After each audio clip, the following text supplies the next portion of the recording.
Bharatiya Janata party महायुतीचा छत्रपती शिवाजी महाराज की भारत माता की भारत माता की छत्रपती शिवाजी महाराज की धर्मवीर छत्रपती संभाजी महाराज की जय भवानी जय भवानी जय श्रीराम जय जय श्रीराम। हिंदवी स्वराज्याचे सरसंस्थापक छत्रपती शिवरायांना मानाचा मुजरा करतो। भारतीय राज्यघटनेचे शिल्पकार भारतरत्न डॉक्टर बाबासाहेब आंबेडकर यांना मानवंदना अर्पित करतो। आणि आज या सभेमध्ये मंचावर उपस्थित असलेले आपल्या जिल्ह्याचे लाडके मंत्री गिरीश भाऊ महाजनजी, चेनुभाऊ संचेतीजी, आपले लोकप्रिय आमदार संजय भाऊ सावकारेजी, आमदार चंद्रकांत पाटीलजी, आकाश फुंडकरजी, रमेश दादा पाटीलजी, अमोल जावळेजी, दिलीप कांबळेजी, उल्हास पाटीलजी, रंजनाताई पाटील, राजेंद्र फडके, नंदू महाजन, समाधान पाटील, उन्मेष नेमाळे, जयप्रकाश बाविस्कर, रमेश मकासरे, विकास हलकर, सचिन देशमुख, केतकीताई पाटील, ध्रुवराज लोणारी, मनोज बियाणी, संतोष चौधरी, प्रशांत पाटील, अजय भोळे, राजू सूर्यवंशी, मोहन फलक, संजय गरुड, मंचावरील सर्व मान्यवर, कोणाचं नाव सुटलं असेल तर नाव लिहून देणाऱ्याची चूक आहे, माझी चूक नाहीये। आणि या ठिकाणी एवढ्या मोठ्या संख्येने उपस्थित असलेल्या माझ्या माता भगिनी आणि बंधूंनो, तुमची संख्या पाहिल्यानंतर माझ्या मनामध्ये पूर्ण विश्वास आहे की मागचा रेकॉर्ड तर तुम्ही तोडणार आहात आणि मागच्या वेळेसपेक्षा जास्त मताने तुम्ही रक्षाताईला या ठिकाणी निवडून देणार आहात। बंधू भगिनींनो, आपल्या सर्वांनाच माहिती आहे ही निवडणूक ही नगरपालिकेची, महानगरपालिकेची, जिल्हा परिषदेची निवडणूक नाही आहे, ही विधानसभेची निवडणूक देखील नाही आहे, ही देशाच्या लोकसभेची निवडणूक आहे। देशाचा नेता निवडण्याची ही निवडणूक आहे। कोणाच्या हातामध्ये हा देश सुरक्षित असेल हे ठरवण्याची निवडणूक आहे। कोण देशाला विकासाकडे नेऊ शकतं हे समजण्याची निवडणूक आहे। सामान्य माणसाच्या आशा, आकांक्षा, अपेक्षा कोण पूर्ण करू शकतं याचा फैसला करण्याची ही निवडणूक आहे। आणि म्हणून या निवडणुकीमध्ये बंधू भगिनींनो, रक्षाताई किंवा दुसरा कॅन्डिडेट हे महत्वाचे नाही आहे, तर या ठिकाणी आज देशामध्ये या निवडणुकीमध्ये दोन भाग झाले, दोन ध्रुव तयार झाले। एकीकडे विश्वगौरव असलेले विकास पुरुष माननीय नरेंद्र मोदीजी आहेत आणि मोदीजींच्या नेतृत्वात आपली महायुती आहे। ज्या महायुतीमध्ये शिवसेना आहे, ज्या महायुतीमध्ये राष्ट्रवादी काँग्रेस आहे, रिपाई आहे, रासप आहे, मनसे आहे, वेगवेगळ्या प्रकारच्या आमच्या संघटना आहे। एक मजबूत अशा प्रकारची महायुती ही मोदीजींच्या नेतृत्वात आपण तयार केली आहे। आणि दुसरीकडे कोण आहे? राहुल गांधी आहे। काय म्हणाला? काय? मी नाही म्हटलं, तुम्ही म्हणाला। मी नाही म्हटलं, तुम्ही म्हणाला। आणि राहुल गांधींच्या नेतृत्वात 24 पक्षांची खिचडी आहे। आज आपण बघा, आपली विकासाची गाडी आहे। या विकासाच्या गाडीला मोदीजींचं भक्कम इंजिन आहे, त्याला वेगवेगळ्या पक्षाचे डब्बे लागले आहेत। आणि या डब्यांमध्ये दीन, दलित, गोर, गरीब, आदिवासी, शेतकरी, शेतमजूर, महिला, अल्पसंख्याक, भटके, विमुक्त, ओबीसी सगळ्यांना बसण्याची जागा आहे। आपली विकासाची गाडी सगळ्यांना आपल्या डब्यामध्ये सामावून घेऊन सबका साथ सबका विकास म्हणत मोदीजीच्या इंजिन प्रमाणे पुढे जाते आहे. दुसरीकडे अवस्था काय? दुसरीकडे डब्बे नाहीच आहे, फक्त इंजिन आहे. म्हणजे मनसेचं इंजिन आहे ते आपल्या सोबत आहे, पण दुसरीकडे फक्त इंजिन आहे. तिकडे राहुल गांधी म्हणतात मी इंजिन आहे, शरद पवार म्हणतात मी इंजिन आहे, उद्धव ठाकरे म्हणतात मी इंजिन आहे, लालूचा पोरगा म्हणतो मी इंजिन आहे, मुलायम सिंगचा पोरगा म्हणतो मी इंजिन आहे, ममता बॅनर्जी म्हणते मी इंजिन आहे, स्टॅलिन म्हणतो मी इंजिन आहे. त्या ठिकाणी डब्बे नाहीच आहे, सगळे म्हणतात मी इंजिन आहे. माझा तुम्हाला सवाल आहे, इंजिन मध्ये बसायला सामान्य माणसाला जागा असते का? इंजिन मध्ये फक्त ड्रायव्हर बसतो. आणि यांचं इंजिन असं आहे, राहुल गांधीच्या इंजिन मध्ये बसण्याकरता फक्त सोनियाजी आणि प्रियंकाजीला जागा आहे. उद्धव ठाकरेंच्या इंजिन मध्ये फक्त आदित्य ठाकरेंना बसायला जागा आहे. आणि पवार साहेबांच्या इंजिन मध्ये फक्त सुप्रिया ताईला बसायला जागा आहे. तुमच्या करता त्यांच्या इंजिन मध्ये जागा नाही आहे. तुमच्या करता जागा ही फक्त मोदीजींच्या गाडीमध्ये आहे. आणि ज्या क्षणी रक्षाताईची बटन तुम्ही दाबवाल त्या क्षणी या रावेर मतदारसंघाची गाडी ही ठीक आपला डब्बा मोदीजींच्या इंजिनला लागेल. आणि मग विकासापासून आपल्याला कोणीही या ठिकाणी थांबवू शकणार नाही. काही काळजी करू नका. लाईट बंद झाले असले तरी देखील बघा तुमचे लाईट सुरू झाले. अरे आपला करंटच असा आहे की या लाईटची आवश्यकता नाही.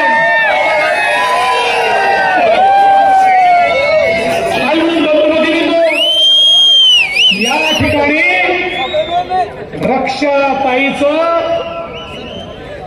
डब्यामध्ये आपण सगळे बसलो की हा डबा मोदीजींच्या इंजिनला लागणार आहे. काय सुंदर दृश्य आहे बघा.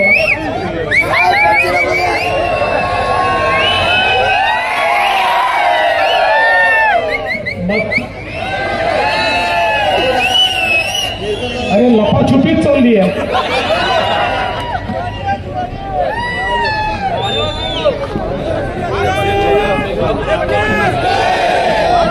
हमको रोक सके ये किसी अंधेरे में दम नहीं. रोशनी हमसे है, रोशनी से हम नहीं. अरे बंधू भगिनींनो, म्हणूनच आज आपण पाहू शकतो गेल्या 10 वर्षामध्ये माननीय मोदीजींनी ज्या प्रकारे या देशामध्ये परिवर्तन केलं. अरे जगातले लोक आश्चर्य करतात, जगातले अर्थशास्त्री आश्चर्यचकित झाले. आज ते मोदी मॉडेलची चर्चा करतात की 10 वर्षामध्ये मोदीजींनी 25 कोटी लोकांना गरिबीच्या बाहेर काढलं. 25 कोटी लोकांना 10 वर्षामध्ये 20 कोटी लोक जे झोपडीत राहायचे, जे कच्च्या घरामध्ये राहायचे, त्यांना पक्क्या घरामध्ये देण्याचं काम मोदीजींनी केलं. 10 वर्षामध्ये 50 कोटी लोक ज्यांच्या घरी चुलीवर स्वयंपाक व्हायचा त्यांच्या घरी गॅस पोचवला. 55 कोटी लोक ज्यांच्या घरी शौचालय नव्हतं त्यांच्या घरी शौचालय पोचलं. 60 कोटी लोक जे या ठिकाणी स्वातंत्र्याच्या 70 वर्षानंतर देखील आमच्या माया बहिणी त्या ठिकाणी हंडा घेऊन नदीवर जायच्या, विहिरीवर जायच्या. अशा 60 कोटी लोकांच्या घरी शुद्ध पिण्याचं पाणी हे मोदीजींनी पोचवलं. 80 कोटी लोक जे कोविडच्या काळामध्ये अडचणीत आले त्यांना कोविडच्या काळापासून मोफत रेशन देण्याचं काम हे मोदीजींनी या ठिकाणी केलं. जवळपास 65 कोटी लोक आमचे तरुण ज्यांना मोदीजींनी मुद्रा योजनेतनं 10 लाखापर्यंतचं लोन स्वतःच्या पायावर उभं राहण्याकरता विना तारण आणि बिना गॅरंटरचं दिलं. एक काळ होता एखादा तरुण जर बँकेत गेला तर बँक मॅनेजर त्याला विचारायचा तुझ्याकडे तारण देण्याकरता जमीन आहे का, तुझ्याकडे कोणी सरकारी व्यक्ती गॅरंटर आहे का.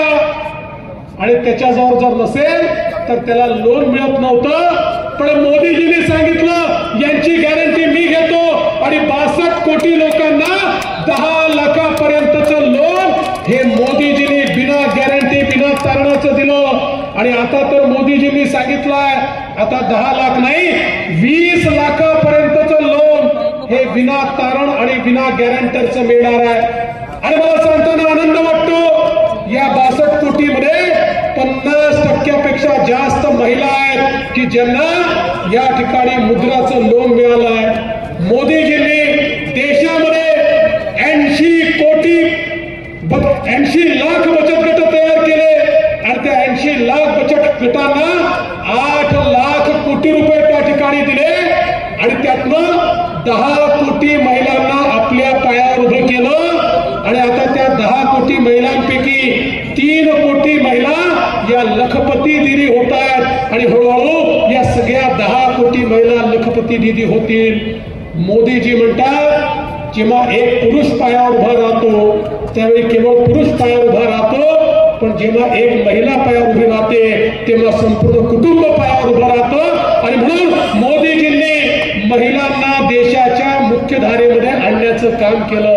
आणि मोदीजींनी तर सांगितलं 2026 नंतर आमचा मंच असा चालणार नाही.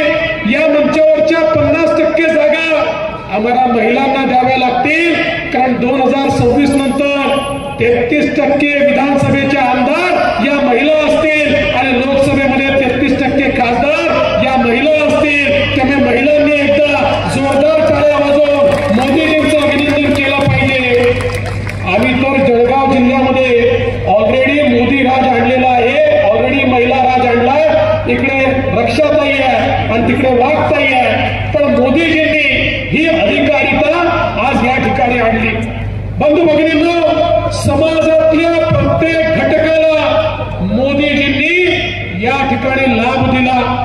आज आमच्या गावगाड्याचं अर्थकारण चालवणारा आमचा जो 12 बलुतेदार होता आमचा जो पारंपरिक व्यावसायिक होता याचा विचार कधीच कोणी केला नव्हता. पण पहिल्यांदा देशामध्ये मोदीजींनी विश्वकर्मा नावाची योजना आणली. 14,000 कोटी रुपये योजनेच्या अंतर्गत दिले. 12 बलुतेदार आणि पारंपरिक व्यवसाय करणारे जे लोक आहेत त्यांना त्यांच्या व्यवसायात आधुनिकता आणता आली पाहिजे. त्यांचा व्यवसाय ग्लोबल झाला पाहिजे. त्यांच्या पुढच्या पिढीपर्यंत तो व्यवसाय पोहोचला पाहिजे. याकरता मोदीजींनी विश्वकर्मासारखी योजना आणून आज त्यांना देखील मोठ्या प्रमाणात फायदा दिला. माझ्या रूपाने तुमच्याकडे बेअर चेक आहे. लक्षात ठेवा महाराष्ट्राच्या खजान्याची चावी तुमच्याकडे आहे. चिंता करू नका. तुम्ही जे जे विषय या ठिकाणी मांडलेले आहेत त्या विषयाला लागेल तेवढा निधी याच अधिवेशनाच्या याच बजेटमध्ये तुम्हाला देतो.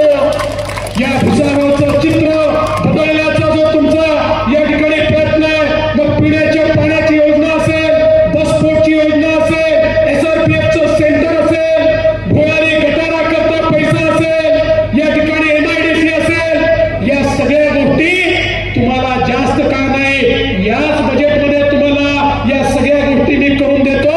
कारण आता या ठिकाणी मोदीजींचं राज्य आहे आणि महाराष्ट्रामध्ये आपलं महायुतीचं राज्य आहे.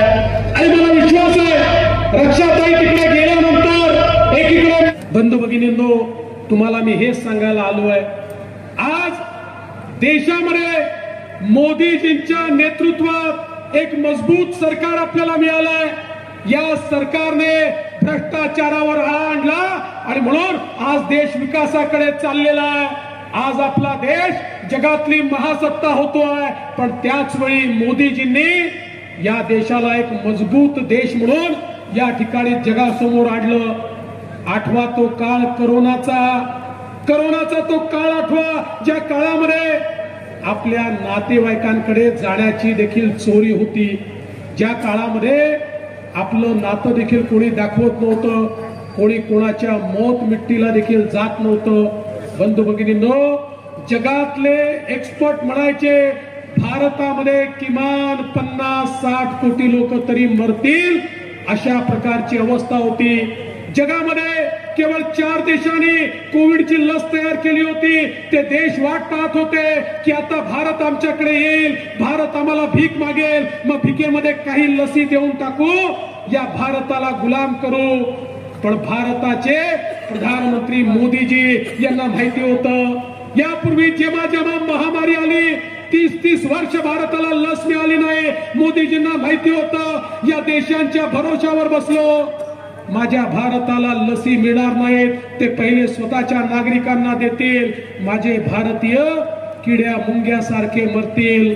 अरे मोदीजींनी या ठिकाणी शास्त्रज्ञांना एकत्रित केलं, त्यांना रिसोर्सेस दिले, त्यांना रॉ मटेरियल दिलं आणि सांगितलं आपल्या देशात लस तयार करायची आहे. आणि मोदीजींच्या नेतृत्वात आपल्या देशात लस तयार झाली आणि 140 कोटी भारतीयांना 2 वेळा लस मिळाली. आज ती लस मिळाली म्हणून आपण सगळे लोक या ठिकाणी जीवित आहोत, आपला परिवार या ठिकाणी जीवित आहे.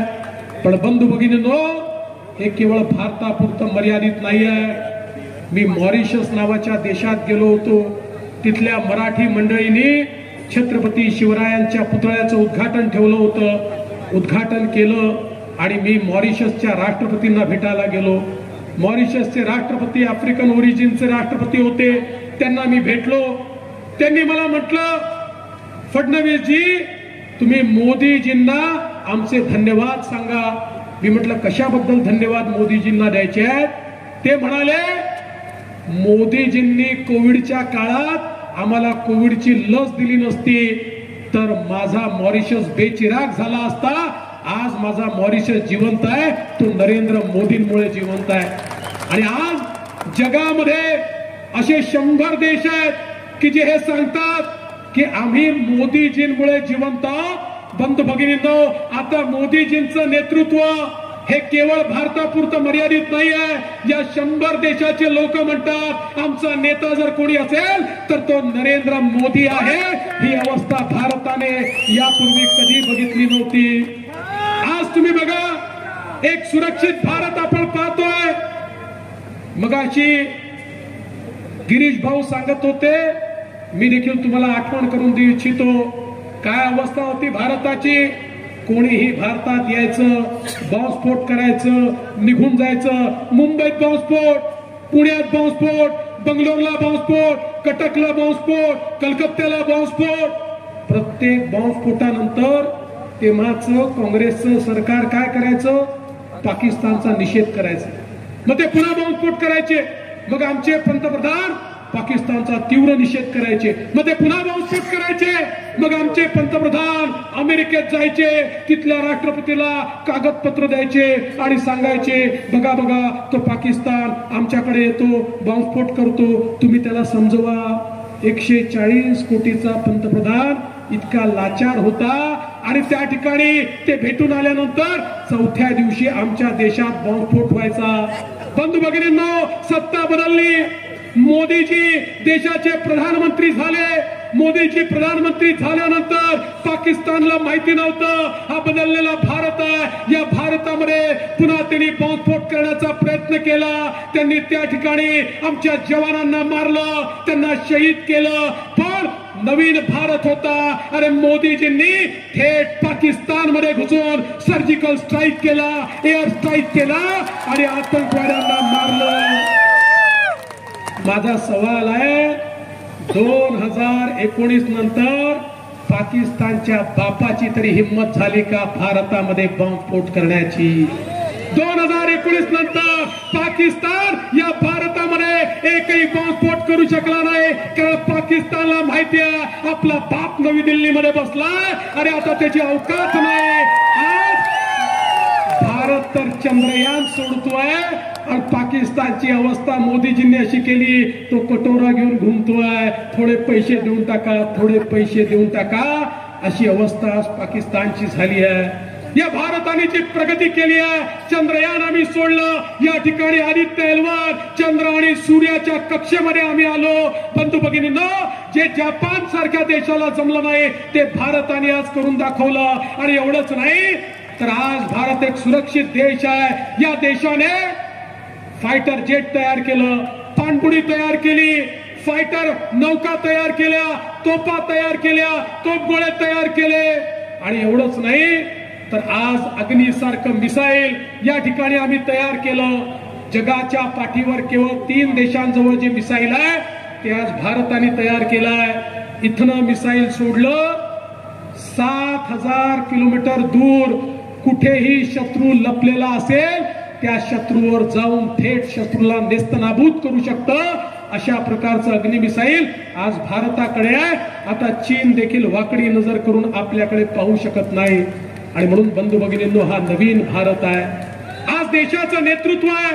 मला तर आश्चर्य वाटतं आपल्या विरुद्ध जे लोक या ठिकाणी लढतायत त्यांची काय परिस्थिती आहे.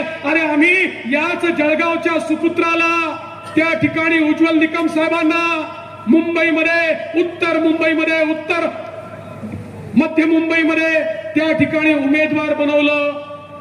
त्यांना आम्ही उमेदवार बनवल्यानंतर हे काँग्रेसचे आणि इंडिया आघाडीचे लोक काय म्हणतात, ते म्हणतात उज्ज्वल निकमांना तुम्ही उमेदवारी का दिली. उज्ज्वल निकमांनी अजमल कसाबला बदनाम केलं. यांना चिंता कोणाची आहे? यांना कसाबच्या बदनामीची चिंता आहे. हे लोक त्या ठिकाणी आमच्या शहीदांचा अपमान करतात. हे म्हणतात करकरेंना गोळी ही अजमल कसाबने मारली. अरे नालायकांनो, या ठिकाणी आमच्या न्यायालयाने देखील सांगितलं अजमल कसाबने गोळी मारली. आंतरराष्ट्रीय समुदायाने सांगितलं अजमल कसाबने गोळी मारली. एवढंच काय, पाकिस्तानने देखील मान्य केलं की त्या नालायक हरामखोर अजमल कसाबने आमच्या करकरे साहेबांना गोळी मारली. पण या ठिकाणी काँग्रेसचे नेते, इंडिया आघाडीचे नेते म्हणतात अजमल कसाब तर निर्दोष होता, त्याने गोळीच मारली नाही. बंधू भगिनींनो, आता फैसला करण्याची वेळ आली आहे.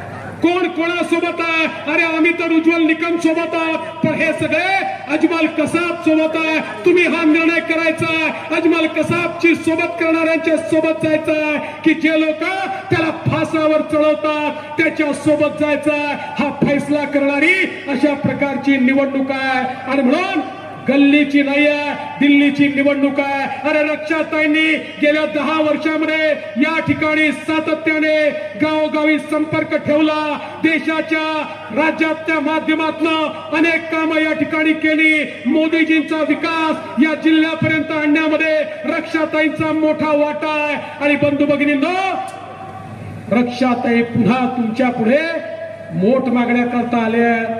आणि आपल्याला माहिती आहे वोटिंग कुठल्या दिवशी आहे? 13 मेला वोटिंग आहे. आणि 13 मेला अजून काय आहे? रक्षाताईचा वाढदिवस आहे. मग आपल्या मुलीला, आपल्या बहिणीला तुम्ही वाढदिवसाचं गिफ्ट देणार आहात का? काय देणार आहात गिफ्ट? काय देणार आहात? किती देणार आहात? किती देणार आहात? किती लीड देणार आहात? 1 लाखाची लीड ही 13 तारखेला द्यायची आहे. कारण बंधू भगिनींनो, या वेळचं मतदान हे भाजपा करता नाहीये. या वेळचं मतदान हे भारता करताय. भारताला मोदीजींच्या हातामध्ये देण्याकरता हे मतदान आपल्याला करायचं आहे. मला असं समजलं आज उद्धव ठाकरे देखील जळगावला येऊन गेले आणि काय बोलू लागले. उद्धव ठाकरे म्हणाले 5 जून येऊ द्या, मग या भाजपवाल्यांना बिळातनं आम्ही बाहेर काढून त्या ठिकाणी मारू. अरे 2.5 वर्ष तुम्ही मुख्यमंत्री होता तेव्हा बिळातनं बाहेर निघाला नाही. आता कुठे तुम्ही बिळातनं बाहेर येणार आहात? 2.5 वर्ष मौका दिला होता. 2.5 वर्षामध्ये बिळातनं बाहेर न येणारा मुख्यमंत्री आमच्यासारख्या वाघांना म्हणतो अरे आम्ही बिळात जाणारे नाही आहोत. या ठिकाणी कोरोनाच्या काळात देखील जनतेमध्ये राहणारे आम्ही लोक तुमच्यासारखे घाबरून घरी बसणारे लोक नाही आहोत. तुमच्यासारखे खिचडी चोर आणि कफन चोर आम्ही नाही आहोत की ज्यांनी कोरोनाच्या काळामध्ये लोकांची खिचडी खाल्ली आणि लोकांच्या कफनमध्ये देखील चोरी केली. आणि या कफन चोरांना या ठिकाणी कुठलाही थारा आता जनता देणार नाही हा मला विश्वास आहे. अरे जळगावची जनता आहे, स्वाभिमानी जनता आहे. ही जनता अशा कफन चोरांच्या मागे जाणार नाही हा मला विश्वास आहे.